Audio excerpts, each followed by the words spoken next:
नाई के चौथे भाई अलकज की कहानी। नाई के चौथे भाई काने अलकज की कहानी। नाई ने कहा कि मेरा चौथा भाई काना था और उसका नाम अलकुज था। अब ये भी सुन लीजिए कि उसकी एक आंख किस प्रकार गई। मेरा भाई कसाई का काम करता था। उसे भेड़ बकरियों की अच्छी पहचान थी। वो भेड़ों को लड़ाने के लिए तैयार भी करता था। इस कारण वो नगर में सर्वप्रिय हो गया।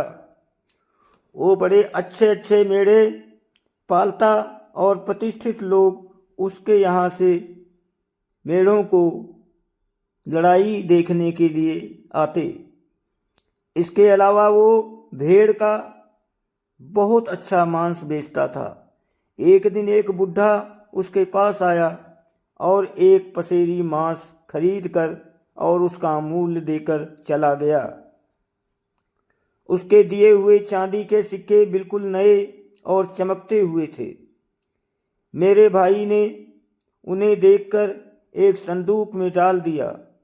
वो बूढ़ा 5 महीने तक इसी तरह आता और उतना ही मांस रोज उसकी दुकान से ले जाता रहा और बदले में उतने ही रुपए रोज दे जाता था।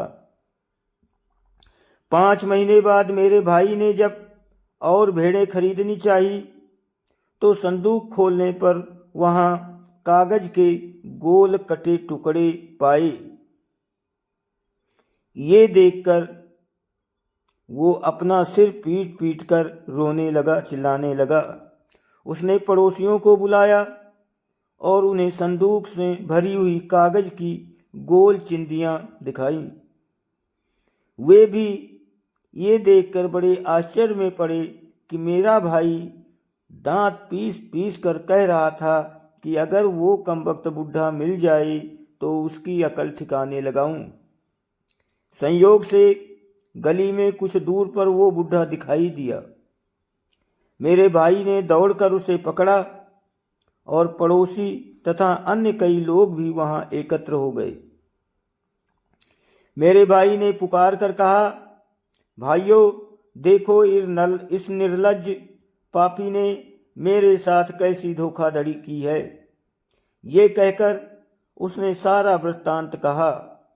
बूढ़ा ये सुनकर मेरे भाई से बोला, तेरे लिए अच्छा होगा कि तूने मेरा जो अपमान किया है और जो गालियां मुझे दी हैं उनके लिए मुझसे क्षमा मांग और अपना निराधार आरोप वापस ले। तूने ऐसा न किया तो तूने मेरा जितना अपमान किया है उससे अधिक तेरा अपमान कराऊंगा। मैं नहीं चाहता कि तू जो अभक्ष्य वस्तु खिलाता रहा है उसका उल्लेख भी करूं। मेरे भाई ने कहा, तू ये क्या बकवास कर रहा है। तू जो चाहे कह दे, मैं किसी बात से नहीं डरता क्योंकि मैं कोई काम धोखेबाजी का नहीं करता हूं। बूढ़े ने कहा, तू अपनी फजीहत कराना ही चाहता है तो करा। सुनो भाई लोगों, ये अधम कसाई आदमी मारता है और उनका मांस भेड़ और बकरी के नाम पर तुम लोगों के हाथ बेचता है। मेरे भाई ने चिल्लाकर कहा, नीच बूढ़े, तू इस उम्र में भी झूठ बोलने से बाज नहीं आया। क्यों ये बेसिर पैर की हाँक रहा है। उसने कहा, मैं बेसिर पैर की क्या हाँकूंगा। बेसिर पैर वाली आदमी की एक आध लाश अब भी तुम्हारी दुकान के अंदर के हिस्से में होगी। वहां जाकर जो भी देखेगा उसे मालूम हो जाएगा कि तू झूठा मैं हूं या तू। अलकूज ने गुस्से में भरकर कहा कि जिसका जी चाहे मेरी दुकान देख ले। अतएव पड़ोसी लोगों ने तय किया कि बूढ़े को दुकान पर ले जाया जाए और अगर उसकी बात झूठ निकले तो जितना रुपया उस पर वाजिब है उससे दुगना उससे वसूल किया जाए। वहां जाकर देखा कि दुकान के भीतरी भाग में वास्तव में एक मनुष्य की बगैर सिर की लाश लटक रही थी। जैसे कि कसाईयों की दुकानों पर जानवरों की बेसिर की लाशें लटकती रहती हैं। वास्तविकता ये थी कि वो बूढ़ा जादूगर था और दृष्टि भ्रम पैदा करने में निपुण था।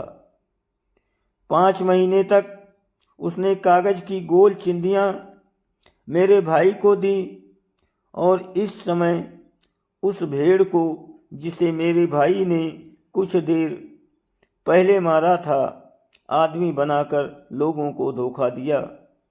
उसका जादू का खेल कौन समझता। लोगों ने क्रोध में आकर मेरे भाई को बहुत मारा और उससे चीख चीख कर कहा कि तुम नीच और पापी हो, हमें नरमांस खिलाते रहे हो। इसी मार के कारण मेरे भाई की एक आंख फूट गई। मारने वालों में बूढ़ा भी था, वो भी शामिल था। उसने मारपीट पर ही मामला खत्म नहीं किया, बल्कि सारे लोगों के साथ मेरे भाई और उसकी दुकान में टंगी हुई लाश को लेकर काजी के यहाँ पहुंचा। काजी पर भी उसने दृष्टिभ्रम का प्रयोग किया और उसे भी लाश आदमी ही की दिखाई दी। काजी ने मेरे भाई की कहानी पर विश्वास न किया, न उसकी चीख पुकार पर दया दिखाई।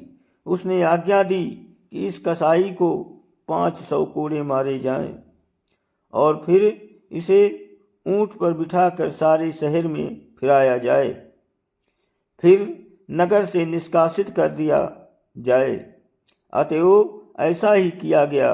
जिस समय मेरे भाई पर एक कष्ट पड़ रहा था उस समय मैं बगदाद में था। मेरा भाई किसी गुमनाम जगह पर छुपा रहा और कुछ दिनों के बाद जब उसमें चलने फिरने की कुछ शक्ति आई तो वो वहाँ से निकला और छुपता छुपाता एक ऐसे शहर में पहुँचा जहाँ पर उसे कोई नहीं जानता था। किसी तरह उसने कुछ और दिन काटे। कभी काम मिल जाता था तो थोड़ी बहुत मेहनत मजदूरी कर लेता था, नहीं तो भीख मांगता था। भीख में भी अगर कुछ नहीं मिलता तो भूखा ही रह जाता। एक दिन वो एक सड़क पर चला जा रहा था कि उसने अपने पीछे से आती हुई घोड़े की टापों की आवाज़ सुनी। मुड़कर देखा तो कई सवारों को अपना पीछा करता पाया। उसने सोचा कि कहीं ये मुझे पकड़ने तो नहीं आ रहे, इसलिए वो दौड़कर एक बड़े मकान में जाने लगा। वहाँ उसे 2 आदमियों ने पकड़ लिया और कहा, भगवान का लाख लाख धन्यवाद है कि तुम आज खुद ही हमारे हाथ पड़ने के लिए यहाँ आ गए हो। हम 3 दिन से रात दिन तुम्हारी तलाश में दौड़ रहे थे। मेरा भाई ये सुनकर बहुत आश्चर्यान्वित हुआ। उसने कहा, मैं कुछ भी नहीं समझा। तुम लोग मुझसे क्या चाहते हो? क्यों मुझे पकड़ा है? तुम्हें कुछ भ्रम हुआ है? उन लोगों ने कहा, हमें कोई भ्रम नहीं हुआ। तू और तेरे कई साथी चोर हैं। तुम लोगों ने हमारे मालिक का सब माल लूटकर उसे लगभग कंगाल कर दिया। इस पर भी तुम्हारी अभिलाषा पूरी नहीं हुई। अब तू हमारे स्वामी के प्राण लेने के लिए भेजा गया है। कल रात भी तू इसी उद्देश्य से आया था और जब हम तुझे पकड़ने को दौड़े तो तेरे हाथ में छुरी देखी थी। अब भी तेरे पास छुरी होगी। ये कहकर उन लोगों ने मेरे भाई की तलाशी ली तो उसके कपड़ों में वो छुरी निकल आई जिससे वो जानवर काटा करता था। छुरी पाकर वे कहने लगे कि अब तो निश्चय ही हो गया कि तू चोर है। मेरे भाई ने रोते हुए कहा, भाई किसी के पास छुरी निकले तो क्या इतने भर से वो चोर या हत्यारा हो जाएगा। मेरी कहानी सुनो तो तुम्हें मेरी सत्यता का विश्वास होगा।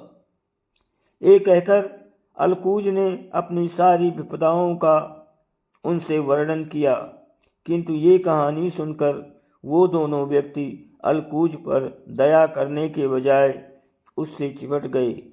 उन्होंने उसके कपड़े फाड़ दिए और उसकी पीठ और कंधों पर पुरानी चोटों के निशान देखकर बोले कि इन निशानों से मालूम होता है कि तू पुराना अपराधी है और पहले भी मार खा चुका है। ये कहकर उन्होंने उसे मारना शुरू किया।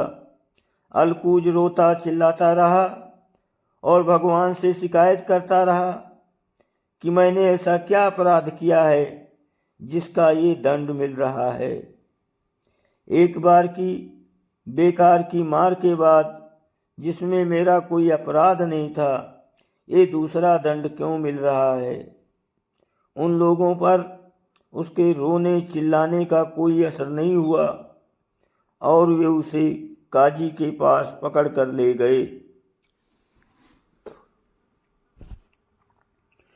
कि ये चोर हमारे स्वामी के यहाँ चोरी करने के बाद उसे मारने के इरादे से छुरी लेकर आया था। मेरे भाई ने काजी से कहा, सरकार, मेरी फरियाद भी सुन लीजिए। मेरी बातें सुनेंगे तो आपके सामने स्पष्ट हो जाएगा कि मुझ जैसा निरपराध व्यक्ति कोई नहीं होगा। उसके पकड़ने वालों ने काजी से कहा, आप इसकी झूठी कहानी ना सुने। इसका इतिहास जानना हो तो इसके शरीर को वस्त्रहीन करें तो देखेंगे कि ये पुराना पापी है और हमेशा मार खाता रहा है। काजी ने उसका कुर्ता उतरवा कर देखा तो पुरानी चोटों के निशान देखे। उसने आज्ञा दी कि इसे 100 कोड़े मारे जाएं और ऊंट पर बैठाकर शहर में घुमाया जाए और इसकी अपराध कथा कही जाए और फिर इसे नगर से निकाल दिया जाए। ऐसा ही किया गया। नाई ने कहा कि मुझसे कुछ लोगों ने जब उसकी दुर्दशा बताई तो मैं वहाँ गया और तलाश करके अपने भाई को घर लाया। खलीफा का इस कहानी से मनोरंजन हुआ और उसने कहा कि इसे इनाम देकर विदा करो। लेकिन नाई ने कहा कि सरकार, मेरे बाकी 2 भाइयों की कहानी भी सुन लीजिए। दोस्तों, वीडियो को लाइक और सब्सक्राइब ज़रूर करें। आपकी बहुत मेहरबानी होगी। आप सभी को धन्यवाद।